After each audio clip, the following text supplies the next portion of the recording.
नमस्कार, मी Gautam Kamble. GK. News मराठीमध्ये आपलं सर्वांचं स्वागत. तुम्ही पाहत आहात जी.के. न्यूज मराठी. आता बातमी आहे मोर्चाची, पाहूया सविस्तर. नांदेड जिल्ह्यात 1 सप्टेंबर ते 2 सप्टेंबर रोजी झालेल्या अतिवृष्टीमुळे शेतीसह पिकाचे प्रचंड नुकसान झाले असून काही पिके पाण्याखाली गेली आहेत, तर काही पिके शेतीसह खरडून गेल्याने शेतकऱ्यांचे मोठ्या प्रमाणात नुकसान झाले आहे.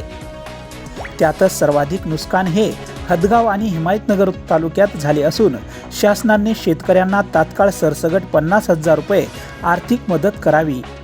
जनावरे पुराच्या पाण्यात वाहून गेले, त्या शेतकऱ्यांना नुकसान भरपाई देण्यात यावी.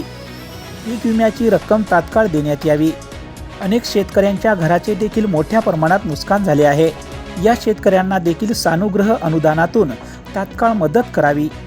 यासह शेतकऱ्यांच्या इतर मागण्यासाठी काँग्रेस पक्षाचे आमदार माधवराव पाटील जळगावकर यांच्या नेतृत्वाखाली हदगाव येथे भव्य मोर्चा काढण्यात आलाय.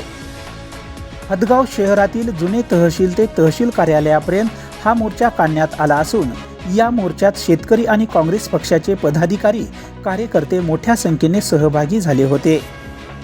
या मोर्चा दरम्यान आमदार माधवराव पाटील जळगावकर काय म्हणाले ते पाहूया.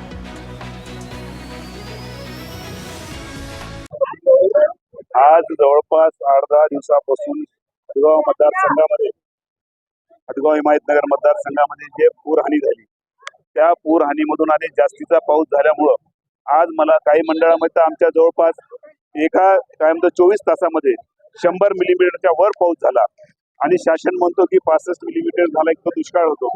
आज आमचे 100 मिलीमीटरच्या वर पाऊस झाला आणि आज हदगाव हिमायतनगर तालुक्याची तुम्ही सुद्धा त्या ठिकाणी काही भागामध्ये जाऊन आलात. अशी अवस्था झाली की शेतकऱ्याचं आलेलं पीक तोंडाशी आलेलं पीक त्या ठिकाणी गेलं.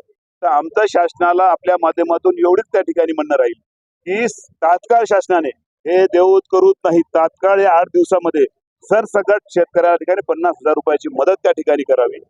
बऱ्याच शेतकऱ्याचे गुरं जनावर त्या ठिकाणी वाहून गेले. त्या जे जनावर त्या ठिकाणी कुठं अडकून त्या ठिकाणी थांबले असतील ते जनावर आपल्याला दिसतील, पण बऱ्याच जणांचे जनावर वाहून गेले. एवढा पाण्याचा फ्लो होता की त्या जनावराचा ठाव ठिकाणा पता लागला नाही. त्या जनावराचा त्या ठिकाणी रीतसर पंचनामा करून त्यांना त्या ठिकाणी मदत मिळाली पाहिजे. पीक विम्याचं अग्रिम त्या ठिकाणी 25% तात्काळ त्या ठिकाणी दिलं पाहिजे आणि 23-24चा या ठिकाणी जो विमा आहे तो विमा सरसकट या अडचणीमध्ये शेतकऱ्याला या ठिकाणी तात्काळ त्या ठिकाणी खात्यात जमा केला पाहिजे आणि जे काही समजा शेतकऱ्यांचे प्रश्न आहेत त्या प्रश्न तात्काळ शासनाने या ठिकाणी सोडवले पाहिजे, अशी आपल्या माध्यमातून शासनाला आमची विनंती आहे. तुम्ही पाहत आहात महाराष्ट्राच्या कुशीतलं जी.के. न्यूज मराठी. सात जनतेची, भूमी महाराष्ट्राची.